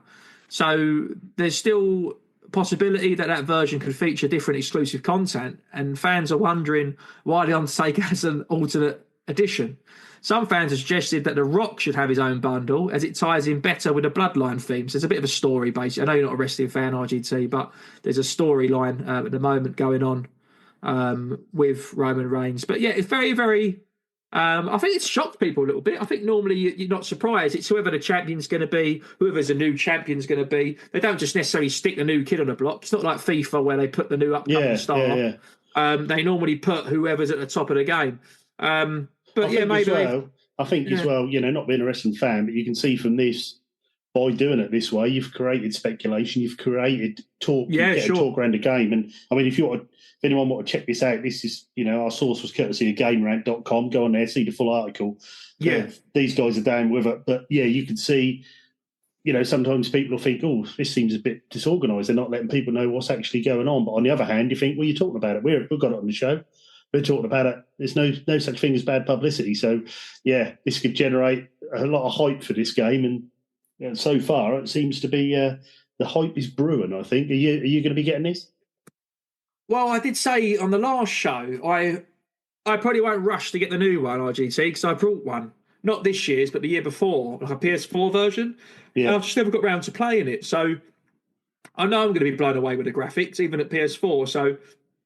And they are a bit hit and miss with it depends what mode you like and stuff. I'm not going to go online. So I'll probably be able to jump into any of them. So rather than spend another 40 quid, I mean, I've got ones that are 2 ago. So I've probably got 2K23. So I might play that. If I want, I can get 2K24. I mean, when I first got the consoles, I was really excited. When I got a modern console, Xbox and PlayStation 5, I was really excited to get a wrestling game, but I just never got around to doing it because on the Switch, we only had one before AEW, which I still haven't played, and that was WWE 2K19 or 21, and it's got Seth Rollins. I remember on the cover, and I think I brought it, but it was so broken, it just didn't run. When I say broken, and obviously I love the Switch, so I'll be brutally honest here, it didn't run. It didn't run. Yeah, it was unplayable. It really. You got to blame the devs for that. Some of the devs have. But then for them to just boycott the Switch afterwards was I thought, disrespectful. Yeah. So I'm hoping I don't know. I'm hoping they'd scale something down. If they took some features along, I mean, FIFA have done it well enough. They've took some features out and given us a game. At least try. Do you know what I mean? I played. Well, all of us did. 2023. We played through me, Seb. Bobby, George, we all played through Hogwarts Legacy on the PS5. We loved it. Brilliant game. Really good. It was, a big world. They'd done it really well. But they took their time, Portkey, and they put that on the Switch. And my Mrs. RGT is playing that on the Switch Lite. And yes, it's a downgrading graphics. But they've got that game on there. Yeah, they just made a bit more loading times between. Yeah, but it looks really good. You can play Hogwarts Legacy in handheld mode. They've done a really good job of that. So if you take your time, you can port these down to the Switch. I know we've got the Switch 2 coming out. Yeah. But they just thought, well, we messed that one up. We shan't bother. When you think, well, actually, the Switch is a massive market. And there's going to be a lot of wrestling fans in there. If you'd have just put the time in and put a bit of effort to actually learn and how to sort of downgrade it for the Switch, and I don't mean that as an insult, but you do, you could have had a decent series of games on there and have a whole new fan base on the Switch. I'll tell you what, that's a good shout, actually. The Switch 2, it's a really cool cover art, actually, with Roman Reigns on the front. It does look cool. Switch 2, I would have thought could run a WWE game. So let me just check the release. Well, they're talking sort of PS4 Pro power, so you wouldn't have thought there'd been any trouble. It's coming out on the 14th of March, so you've got time to get your game out, release it on March, and then it gives you a couple of months to port it down on the Switch. So before it comes out in the summer at earliest. So there's a good chance they could make it work if they might even be working on the Switch 2 port, so you never know. Yeah. I hope so, mate. I really do hope so. Yeah, I think so. I think it's now the gap of systems is getting smaller. It's time to develop for all three simultaneously, I think. Now, I know we've bounced around from Nintendo Switch to Xbox, and we've been talking a lot about Nintendo Switch 2 in the last 2 episodes, so we do want to share the love to the other consoles. I know there's not so much PlayStation on this show, but if you're a PlayStation fan, stick around and come back for next week, because there might be some news on PlayStation 5, and I'm sure there will be. But I just want to finish up this news segment by... I was looking from Xbox, and basically Microsoft themselves have revealed their 2024 best-selling Xbox Store games. It was their top 20 best-selling games of 2024. The company shared an alphabetical list, basically, making it impossible to gauge how individual Xbox titles compared to one another. The list itself is dominated mainly by sports games, which is no surprise because you always get those returning fans, which account for over 1/3 of it. But I was quite shocked, and I think our listeners will be. I've highlighted one in particular. But shame George isn't here for that one. He'd be very, very proud. But yeah, this is, I don't know if it's a bit of a shock. Do you want to run through them, RGT? Each of, just run through a list and we can talk about ones which are maybe have shocked us a little bit, ones we expected. This is the best-selling games from Xbox in 2024. Right, I'll run down the whole list and then we'll pick a few out which surprised us. There's a few on here. I'm just thinking, wow, that really? I mean, but anyway. Same, mate. So we've got 7 Days to Die, Avatar Frontiers of Pandora, Call of Duty Black Ops 6, Dragon Age The Veilguard, Dragon Ball Sparking Zero, Dragon's Dogma 2, EA Sports College Football 25, EA Sports FC 25, EA Sports Madden NFL 25, Farming Simulator 25, Microsoft Flight Simulator 2024, MLB The Show 24, NBA 2K 25, NHL 25, Power World, Phasmophobia, Star Wars Outlaws, The Lord of the Rings Return to Moria, Warhammer 40,000 Space Marines 2, and we wrap up with WWE 2K24. Now, the very first one surprised me, 7 Days to Die. Well, I know very little about 7 Days to Die or the Avatar game, to be honest with you. I was looking more of Call of Duty, which we'll talk about in a second. So... what surprised you with 7 Days to Die? Is it a mid-game? Well, is it? If it's the one I'm thinking of, which I'm just Googling to make sure it is, isn't that the one that came out? Survival game. Yeah, it came out. Zombies. I had that on the PS4, like 2014, something like that. Mate, you're right. It came out in 2013, I think. And I'm thinking, how's that in the top sales of... I don't I don't even know anyone was playing this, but that's an open world game. It's a first person shooter, like a zombie, like exactly what we said. The only thing I can think of, I mean, I know a lot of people used to play this online and it used to be quite good. Does DLC count? I don't know. And maybe there's been new DLC, and maybe this is because this is on sales, I take it, not on Games Pass downloads. So this is on sales, so it must have been cheap. Must have had a big sale on, and there's loads of people bought it, done DLC. I don't know, but it's a big shock. That's not an 11-year-old game. That's a last-gen game. Yeah. But fair play, they're getting their money's worth out of that. Another one, next one down, Avatar. That's surprised me. I mean, I bought that on PS5. I didn't like it at all. It was a typical Ubisoft map covered in question marks. Didn't do it for me. I know a lot of people like it. Fair play. But I know that game didn't do great, so I'm surprised. Again, though, maybe there was a big sale on that, and a lot of people snapped it up. Maybe this speaks volume for why they've had to change their marketing strategy.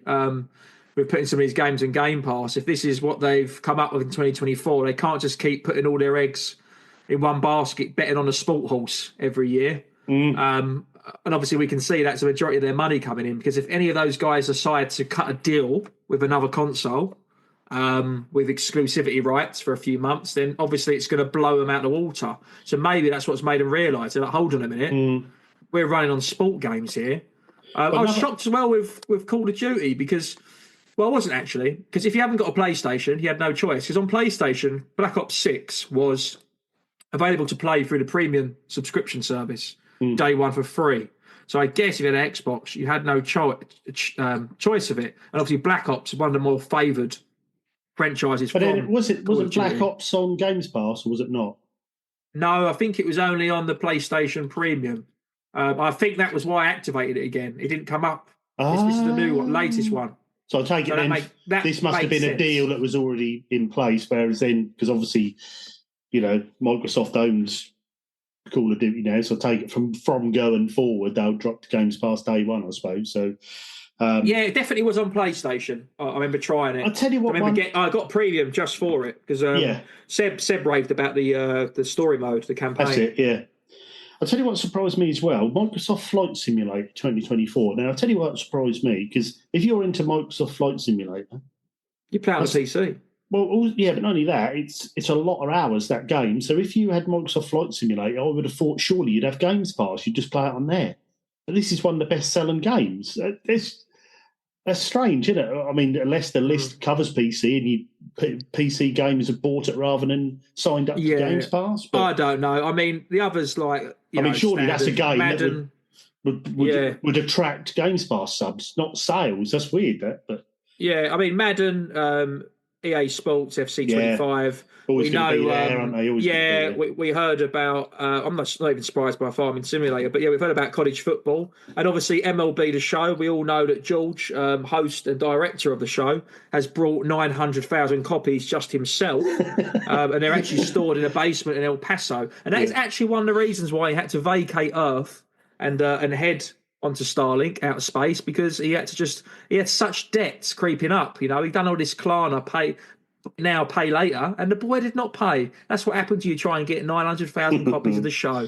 So, but well done, George. You got it. The law runs. He got it in the top 20. But I tell you what, this I was quite surprised with, and it's shame we haven't got Seb on here. If Seb, if you're listening, please comment in the Discord and let us know, because I know you're a Dragon Ball fan, but we've got Dragon Ball Sparking Zero. And I think that got really good ratings, actually. I remember talking about it. And also, part of last year. Another one that did surprise me is Power World. I've got a colleague at work who's playing Power World, and he's mad. He said it's fantastic. He loves it, even though they are still probably getting their bums sued by Nintendo at the moment because of the Pokemon links. He said it's a fantastic game. He's really enjoying that. Star Wars Outlaws, even though... but that's a shock again, RGT. If you think about it, if everyone's giving it, saying it's a good Ubisoft game, but it's a 7, 8 out of 10, and it's in their top 20 best-selling games of 2024. I'll tell you why that is. I think AAA games were a bit thin on the ground last year. So a lot of people who wouldn't have normally bought it did buy it. That's true. Listen back to the Ponzi's. I was bringing games back from 2009. Yeah. Dragon's Dogma 2, that sort of went quiet, but I know there's a big fan base for that. So that's done well. Lord of the Rings, that must have skipped me by. Yeah, it did me. What sort of Lord of the Rings game is that? I don't know that one. I don't really know a lot about it, to be honest. I haven't played a Lord of the Rings game since PS2. So it says it's a survival game. Oh, yeah, that one is definitely 2023 survival video. Again, it's 2023. It's not even 2024. Very shocked by that. Well, I wonder, like you say, there's older games on here on a year that was a bit thin on AAA games. So they've dropped sales on older games, which have then obviously gone well. So I think this list reflects the year we had, for AAA. Space Marine 2, I mean, that was a big game. Yeah, people loved that. That was in most people's games of the year. So, that's fair enough. And obviously WWE, that's coming on very strong. And obviously my daughter always play that. Yeah. Phasmophobia, that's been quite a popular survival horror. I often hear her screaming when she's playing that game, so I think it's quite popular, so that's done quite well. But it was a mixture of your standard ones you'd expect to be on and a few surprises. A mixed bag. Mixed bag, definitely. Mixed bag. Definitely a mixed bag there, Scott. I think, that's the news wrapped up. Brilliant again, Scott. Very good. I think now we probably ought to go on to let everyone know about our tiers, I think. It's the first time listening to the show. We say this every week, and I know if you're a regular listener, you're probably thinking, RGT, you keep going on about this. Do you have to say? We'll blitz through it fairly quick for you, all right? If you're a new listener to the show's always going to be free, always is free. Our Discord is free, apart from one little section, which is added as a little tier incentive on here. Basically, we have a thing called Support the Show. If you're interested, click on there, and it will show you these tiers, which are $3 you get read out on every show, $5 you get read out on every show, and you get yearly art merch as we change our artwork for the podcast. $8, you get read out on every show, you get art merch yearly, plus you get access to the Unglorious Chat, and that was the one I was talking about at the start there on Discord. You have all our different channels. We've got a little one called Unglorious Chat, so if you're a subscriber of the $8 tier and above, you're on there and you can chat to the other subs on there about different things about the show or anything you want, really. And then $10, you get read out on every show, yearly art merch, access to the Unglorious Chat, plus you get our quarterly Zoom chat with hosts, which I did say on the last show. I think our next one is coming up. Must be end of February, start of March. But once we get 2 or 3 weeks before that date, I will go on the Unglorious. I will dump the date on there, see who's available. Normally a Saturday night, chat games, chat anything nerdy, chat anything you want to. Sit on there, just have a chat with some fellow enthusiasts, have a beer, just enjoy yourself. It's a great little catch up. And we will now go into the guys that are our subs at the moment. These guys are all pretty. We've got new ones, we've got older ones, we've got people that have been here from day dot when the show started. And this is just a little thing to say thanks very much for all you guys. We really appreciate it. And this is our list we're now going to read out. And we start with Cnox. Thank you, Cnox, our friend all the way from Sweden. Thank you to Cnox. Sorry, I was just looking at something miles else. away there, son. Sorry. A big thanks, shout out to Carlos, who is the number one club. Yeah. Then we've got Firm Returns. Thank you very much. Then we've got the awesome Trestles New York. Big thank you to you. Yeah. Then we've got the wonderful Bada Bing Star. Thank you, my friend. And a big shout out to Tingle Tuner or Awesome. Tingle Turner.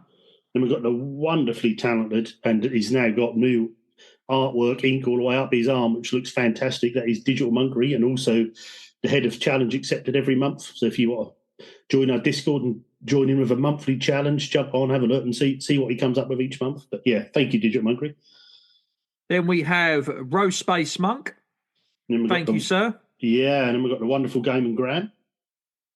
Then we have got Bald Balder, absolute legend. And then we've got the awesome Boba. And then we have a big shout out to Boba. I love Boba. Then we have got Sealmaster Elliot. Ooh, sealed, baby. Then we have this one sexy sort of dark horse guy that sometimes I speak to, but I know him. He's absolutely gorgeous. And that is Marathon Gaming. Oh, gave me a little bit of a Fat Zangief treatment there. I really like that. Oh, you deserve that got me going. I'll tell you who got me going. When we was doing the challenge accepted, I really thought I put in about 10 to 20 hours over the course of the month, and I got 1 crown, right? And it was hilarious. For anyone who was in a Discord, this next subscriber and supporter of the show is Ginge. Big shout out to Ginge. Anyone who's listened to the show and long-time listener will know he wins all the competitions. He's a very good gamer. If you're a first-time listener to the show, I will sum up sort of player Ginge is. Never played Fall Guys, right?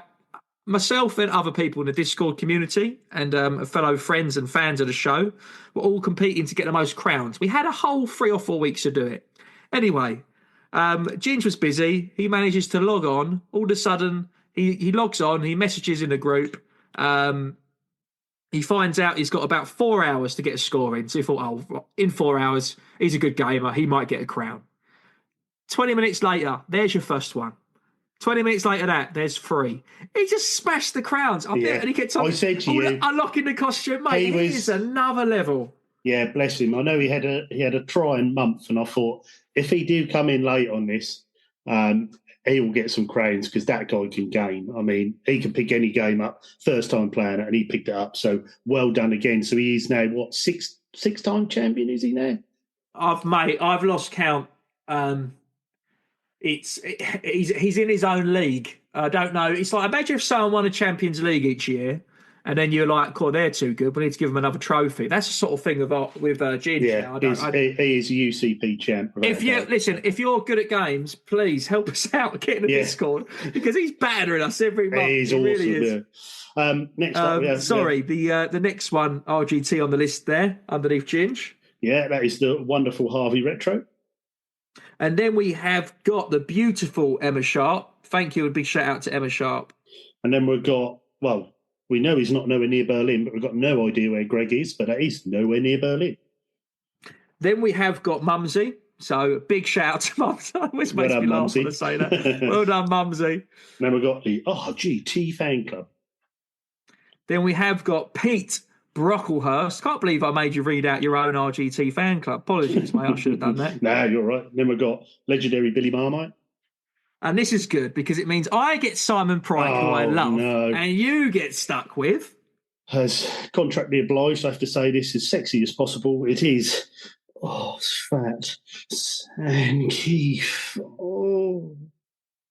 Cheers, Pat and Keith. Right, anyway, right, before people tune off, because normally this is when we get to the end of the show and then we talk about the games we want to be playing, right? Yeah. And then, we're normally towards the end and we say goodbye to everyone. Now, we might have to stall the show for a second because I don't know if you've seen on our little internal Discord, we got Triple S. Sebastian is trying to log into the show. He's trying to join us because apparently he's got some breaking news. Oh, and wow. It cannot wait. It can't wait. So he's going to come in. Off the press. It's just hot off the press. So he's about to come in any second. Well, we'll chat. Shall we go with what we're hoping to play this week? And then we'll go what we're hoping to play. So make sure, guys, if you normally you turn off at this point, you shouldn't be. You should be listening. You should be intrigued. But even more reason to stay is there's going to be a hot bit of breaking news at any moment. So, we'll discuss what we're hoping to play. RGT, I feel like I might as well start it off. I take it Jamboree's going to be top of this list. Well, that's the thing. I can't see myself playing any game other than Mario Party Jamboree. The only other, I'm going to order that Switch game, the dinosaur one, because that looked quite cute, but that's not coming out until about a week's time in February. I do want to go on Game Pass and see what's going on with the old Ninja Gaiden. But to be honest with you, mate, from what I've got in the calendar this week, I'm just obsessed with Mario Party and Jamboree. It's so good to be into a game. You know when you're really into a franchise and you're just loving it. And I'm not bothered about the backlog. I haven't got some other games I need to play. So I'm just happily to be focused, channel vision, a little horse running in my lane, a little dog coming out of the races. I'm just going to be playing that. And if anyone's listening that has got Mario Party Jamboree, give me a shout. I'll send you my Switch code. Let's play a game online together because it's a lot more fun with friends. It might be worth, if a few people in the Discord have got it, we might be able to. How many players can you play online? I think on the board, I'm assuming it's just 4 actually. But obviously the marathon modes and all that, there's like 20, 30 players. And then the other one where you're fighting Bowser, I think there might be 8 players. But the actual Mario Party board game itself, I think, is 4. But yeah, that's literally all I've been playing. But RGT, what have you been playing? What are you hoping to play? Sorry, I should say. I am going to be all over Sociable Soccer again because I am loving that game. That's a quick pick up and play arcade football, which I'm really going to be enjoying and playing some more of. I want to get that one as well, actually, to be fair, when you mentioned it. The way you described it, I thought you was going to say there was a butt coming, but he was like, no, lives up to it. If you're a sensible soccer fan, you'll be all over that. So definitely, if you're a fan of old school arcade soccer with a little bit added to it, get that. There'll be some more Borderlands, I think. But before I go on, I think we have to introduce the legendary Triple S Sebastian who's joined us. How you doing, Seb? Hey guys, can you hear me? Can you see me well? Yes, we can hear you loud and clear. The visuals are perfect. The audio is perfect. And we have already told the listeners, we said, stick around. It's a time of the show where we tell everyone what we hope to play. We've done the subscriber list and then we normally disappear. So I said, look, do not adjust your dials. Do not turn off because we have got the legendary Seb all the way over from the States and he needs to tell us some very important news. And I'm excited. I don't even know what it's about. No, mate. Glad to see y'all. Shocked too. Glad to see you. Glad to hear from you. I didn't want to interrupt the show. Didn't want to make it all about me or anything like that. But there was some video game news that I thought, like, normally I would have said, "Oh, this could wait till next week," but y'all did an Xbox centric show this week where y'all talked about the Direct, right? Yeah, pretty much. We did indeed, yeah. So in light of that, it just broke that the dam has been broken, so to speak. Gamers have been worried about this for a while now, and the Band-Aid has just been ripped off. One of the big Xbox exclusives now is now coming to multi-platforms. This isn't just the 4, where it was Grounded, Intimate Sea of Thieves, and what was the other one? Grounded, Pentiment, Sea of Thieves, and Hi-Fi Rush. Yeah. No, one of the biggest exclusives that Xbox has had in their lineage is now coming to other platforms. This has just been announced, by the way. Is this? Can we have a guess? Yeah, go ahead. I'm biting my lip. I can't guess. I'm thinking Halo. How do you say it? How do you pronounce it? Halo. I thought you said Halo. Hello, mate. Halo. Yeah. I'm thinking Master Chief Collection coming over to PS5. Oh, okay, Scott, what's your guess? I'm too. I'm rocking. Anyone watching on YouTube, you think I've got a stray jacket on? I'm biting my lip and rocking backwards and forwards. So I'm excited, Seb. Just give it to me. I can't guess. All right. So, Forza Horizon 5 has been announced for PS5 coming this spring. Really? Developed by Panic. Yes, and we got details. So, developed by Panic Button. The same content as the Xbox/PC. Expansions will also be available for purchase. Horizon Realms free content update coming to all platforms. So this is specific to the Forza News blog that just posted. A lot of news stories are running with this. It has now been officially sanctioned and everything by a lot of the big outlets are co-signing this news. So you got your IGNs and all that. So it looks like the dam has been broken. This is the biggest exclusive so far. If Forza can go, then everything. Yeah, that's pretty. What do y'all much think? Xbox now is they are officially third party now, aren't they? They are a third party developer yes, now. they are, and that sums up for anyone who wasn't sure or wasn't believing. I think. Forza Horizon was one of the main reasons I got the Series X because I love those games. I think they're brilliant. Coming over to PlayStation, I'm happy with that. I think if you're an Xbox fanboy, you're probably going to be a bit annoyed with that news that one of your best-selling and biggest exclusives is now dropping on your competitor. But for me, how Xbox are at the moment and their 2024 was a very mixed bag, and how Games Pass numbers have been dropping. If you want to make bank, well, if you put that game over, you're probably going to sell quite a few copies because I think people are going to be all over it, to be honest. Can I just, sorry, RGT, can I just butt in and say something? Because I think this would be quite... I thought you was going to mention it just there, but I know you're a fan of Forza and you obviously played the game. I remember you talking about it, so I hope I haven't dreamt this. But obviously we've both raved about, and we all have, how good that DualSense PlayStation controller is with the triggers. Now, we've spoke before, and I'm pretty sure, it's a long time ago. We're talking like early last year. I remember you saying on the show when I was listening, and you said like how good the game was, but how good it would have been if it was on that PlayStation controller. Yeah, I think that obviously with the triggers, you get that the DualSense. Yeah, yes. I think that was Forza Motorsport I was talking about. But yes, still for Forza, right. But even for Forza Horizon with the added triggers and the haptics, everything is going to be good. Will I buy Forza Horizon on the PS5? Yeah, I probably will. I love the game. Are you really? You're going to double dip? Yes, I will. But I'll tell you one thing. I'll tell you one thing. Bye, the crew. The crew's gone. You're bigging it up last week. Yeah, but everyone said this is our version of Forza on PS5, Forza Horizon. Well, if you've now brought Forza Horizon across, I think Ubisoft are thinking, oh no, that's another game. The crew killer. That's dead. Get that in the title of the show, the crew killer. Yeah, so, Xbox kills the crew. Can I ask you something though? Like you said, the crew. Like, do you not even mention like Gran Turismo? Like that's the PlayStation exclusive. Yeah, but racing game. Yeah, but it's a different game, isn't it? It's more of a sim rather than like Horizon. I get what you mean. An open world arcadey game. I think Gran Turismo's fine. They won't. I can't see him bringing Forza Motorsport over. It just wouldn't compete with Gran Turismo. But for an open world arcadey game, I think Horizon's.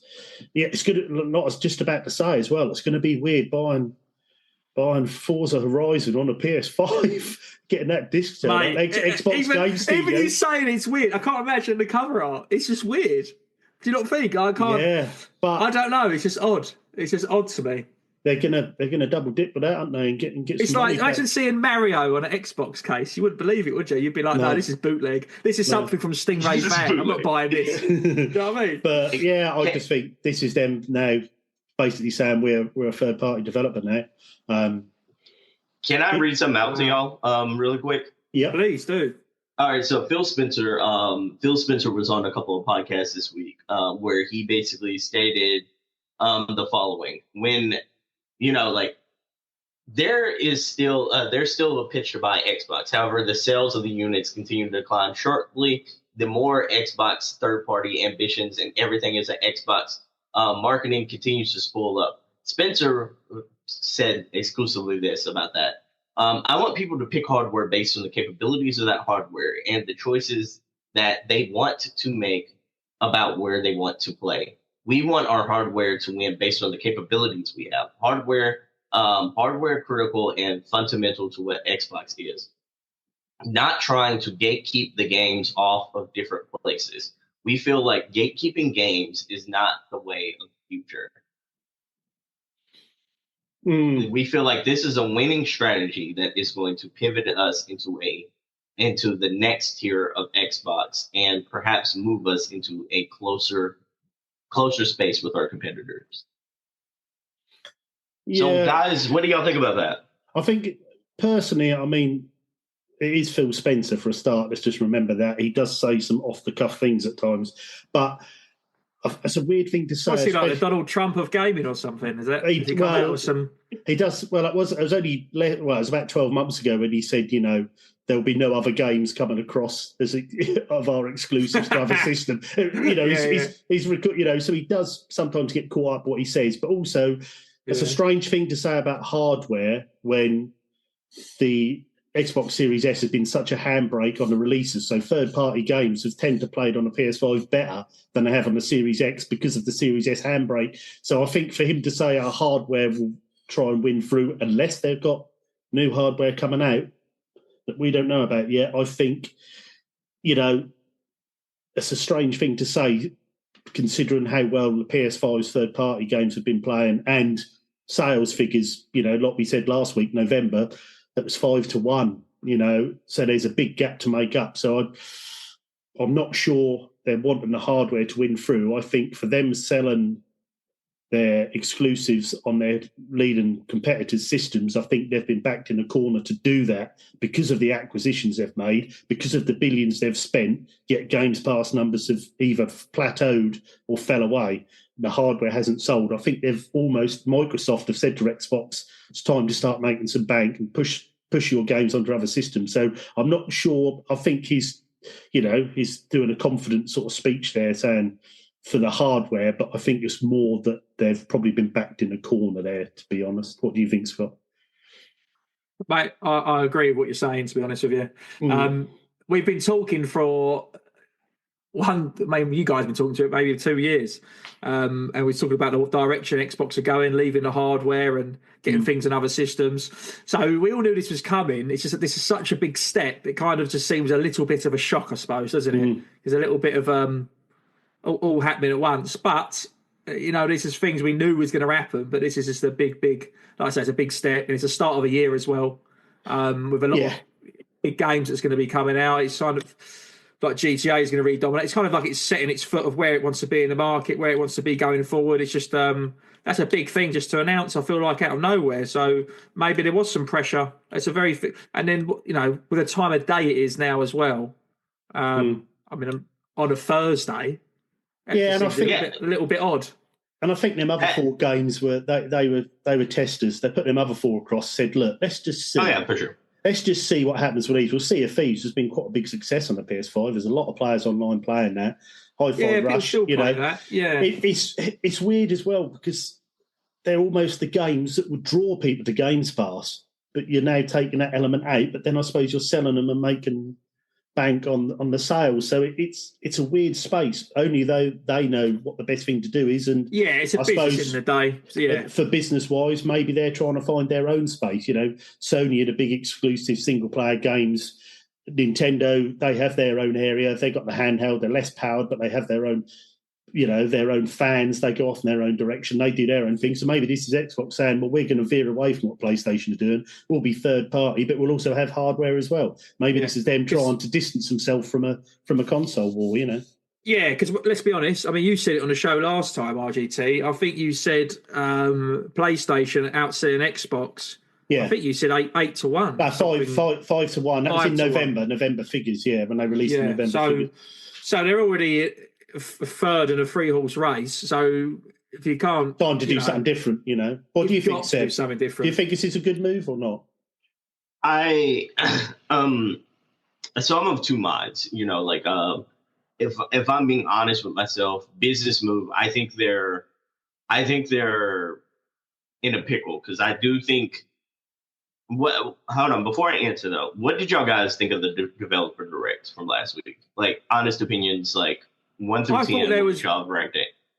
I think there was a lot of solid games. I'd say it was a good 8. There was big games. I'm quite surprised that they're all going to Game Pass. So it's like we were saying earlier in this show, we said if just one of those games is in Game Pass, it wouldn't necessarily attract new people to Game Pass. If people with Game Pass be like, oh, that's cool, a reason to keep subscription. But the fact that they've dropped 3 or 4 big games, they all looked really, really solid games. You've got a JRPG in there, the first-person shooter, a little bit of everything. And they're big games, especially Ninja Gaiden. They're all released with the day one. So it's like they're trying to get more people all of a sudden all at once. Because like RGT said, if you release those 4 games within a 4-week window, people can't afford to buy all of them. They're going to choose. They're 60, 70 quid each. So I think it's quite clever to get some new audience over to Game Pass. I was actually quite surprised by that. Would have thought there'd be more games, but for the 4 or 5 I saw, there were big titles. Me too. RGT, what did you think? I think it was what would you have given it? I thought it was really good. I thought it was strategic, very strategic. I thought you got a JRPG in there. Try and pull over some of the JRPG fans from PlayStation.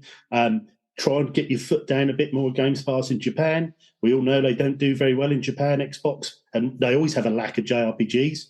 So having a JRPG on the system, I think, is a good idea. Then you've got Doom as well. There's a big Doom following. So I thought the game selection was pretty good, and I thought that looked pretty decent. So it's even more surprising that they seem to have been doubling down on Games Pass to then suddenly announce a few days later that Forza Horizon's coming over to PlayStation. It almost seems a mixed message to me, but yeah, I was quite impressed with it, to be honest. There's games definitely I play there, and that would almost. I mean, I cancelled my Games Pass, but with games, if they're regularly coming like that, I would definitely be interested in renewing. Okay, so to answer your question though, because now that I got a good sense of how y'all are feeling about it, like Doom: The Dark Ages comes out May 15th. That one is, that one has an installed fan base, and installed fan base. It's, like Doom it already brings in new people pretty much every time it comes around. That's coming out in May. South of Midnight, I think, is their answer to Kena Bridge of Spirits. Whenever Kena came out, it was more on the PlayStation exclusive side. Now it's multi-platform. This is almost like Forspoken meets Kena Bridge of Spirits in a lot of ways. Even though it is very different than both of those games in a lot, but that's where kind of those comparisons are being made. April 8th, 2025. Claire Obscure Expedition 33 launches on April 24th, 2025. You look at that game, what's the first series you think about? Final Fantasy. Yeah. It has a very Final Fantasy kind of feel to it. Final Fantasy 16 was exclusive. Final Fantasy 7, the whole series has been exclusive to PlayStation so far. This is kind of their Final Fantasy game that, even though it's not going to be exclusive, it comes straight to Game Pass. Ninja Gaiden coming straight to Game Pass, 4 and 2. So big wins there. What I'm thinking though is they didn't bring up Avowed. Avowed comes out in February 18th. They also have left a lot of window for later this fall that leaves something big there. Xbox is they're in the habit now of putting out at least one big game in the fall. We got Call of Duty. We know Call of Duty comes out every year around November. There's a room there for a Fable, perhaps. There's a lot of room for another big installment. What I'm getting at, guys, is that they're strategically coming out with a lot of good titles that if these games land, it is a momentum shift. It is a momentum swing. But I'm an old school gamer. I think they could have found momentum, especially maybe not this generation, but with like the litany of games that they're coming out with. All of these now that they've been announced, like from Avowed on, hit like and start to get more than just the 6 out of 10s, 7 out of 10s. If they're starting to put out hits, then it's just like with the 360 generation, a lot of those people would have came into the ecosystem, bought the consoles. I think they gave up a little too soon on that. Like, I think for everything that they're putting out and like that they have announced, with Fable coming out, with the Gears prequel and all that kind of stuff, I think they had a chance to be a huge momentum switch. Just like the PS4 generation didn't start off with a bang. And the PS3 generation didn't start off with a bang, especially the PS3 generation. It wasn't until the tail end of the PS3 generation that PlayStation started to gain ground again with games like The Last of Us. So I think they gave up too soon, but I also see that they're tired of losing with the same rules in place of saying, hey, we need to come up with exclusives. We need to come up with a cool box. We've lost that game twice now because they're going to lose this generation. They lost the Xbox One generation. So this is them trying to change the rules, saying, hey, like, we're still going to make hardware because Phil Spencer said earlier this week, they're committed to the handheld. They're committed to the next generation of Xbox. I question if there's a generation after that one, after this next generation. But I do think, like, my guess, and this is from everything that I've seen at CES, from everything that I could see, like, their momentum, their thought process, from everything they're showing us, it seems like they're thinking ahead of saying, hey, we're going to be a console manufacturer, but we want to be Steam. Like, we're moving towards that Steam. Like, they want to be Steam. Because Steam... It's also, sorry to interrupt. It's also you've just made me think. So, as Forza Horizon 5, is it coming to PS5? That is it's specifically the article mentioned PS5. So, do you think if they've got a gap, they haven't announced anything for autumn, winter time? Do you think they're going to release Forza Horizon 5 on the PS5, gain a nice new audience on PlayStation, and then launch Forza Horizon 6 in the autumn to try and bring people over to GameSpot?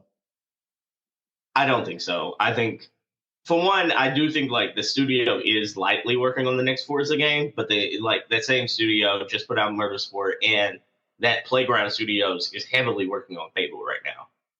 I think Fable's that priority. Yeah. So I think Fable's the priority there. But like, to go back to what I was kind of getting at, like I do think they're working more.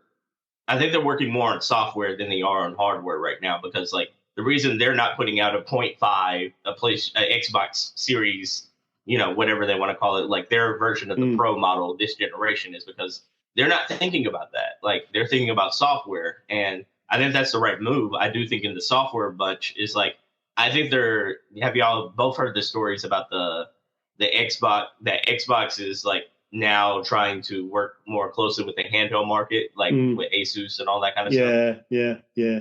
And so that feels to me like a Steam move, like Steam. Yeah, I was going to say, while you guys are talking, I was thinking to myself, this is going to sell a lot of a lot of Steam Decks, and obviously if the Switch is doing so well with a handheld, and we can get such good technology like OLED on the handheld, and how good, obviously got the PlayStation Portal now, and how good the Steam Deck is, and obviously they're losing that battle, it makes sense to jump back in front with Nintendo with her taking the games on a go. I think that's where it's going. Portable Xbox with a dock, Games Pass on, take it on the go. It's going to sell some Steam Decks, I'm telling you. It's making me want to get one right now.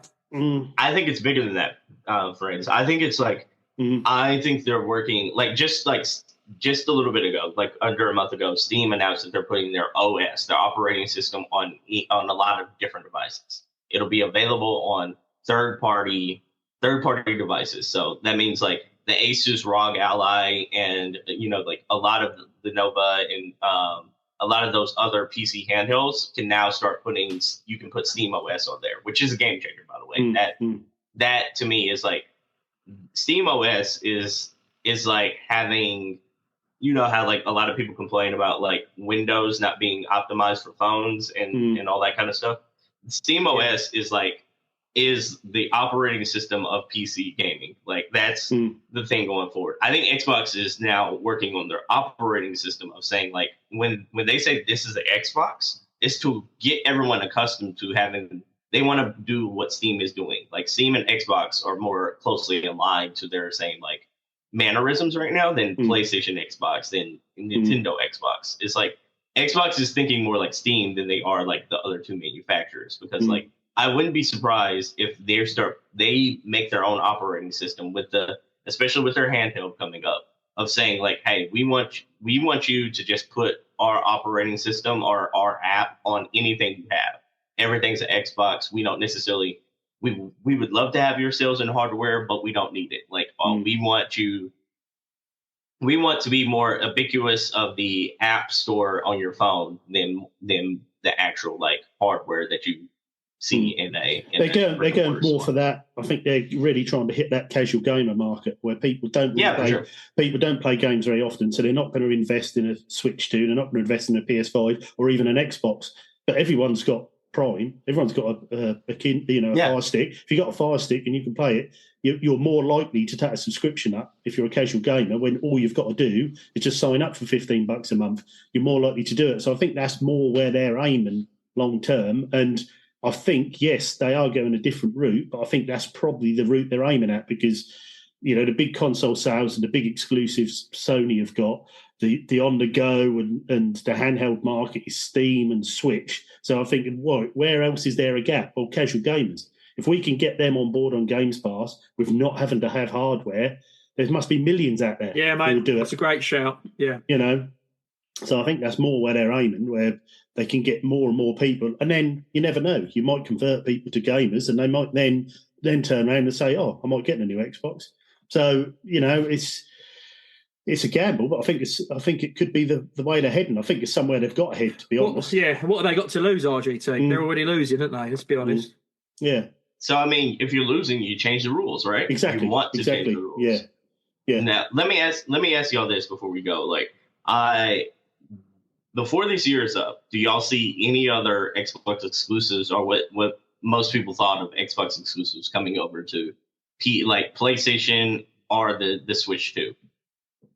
I think it will. I couldn't say which, but I know because they already teased, didn't they, on our Switch 2 news we had a couple of weeks ago. I think you'll get Halo Master Chief Collection on Switch 2. Yeah, because you mentioned I think that'll be fairly early on there. And I think they might even do a joint launch on PS5. You can see that coming. I think they'd like to, you know, for them, us making money off your back catalogue, which is already sitting there, you know, with a little bit of optimization, you can make bank on that. So I think you'll see a couple like that over maybe a Gears collection. I don't know, but I think you'll see one or two by the end of the year. I think you're right. I think you could see Gears go over as well. I wouldn't be surprised if it wasn't. I know we touched on that briefly before RGT, because we mentioned about the Bethesda games coming over, like with Diablos and stuff, and then made you think, well, what else could it probably handle?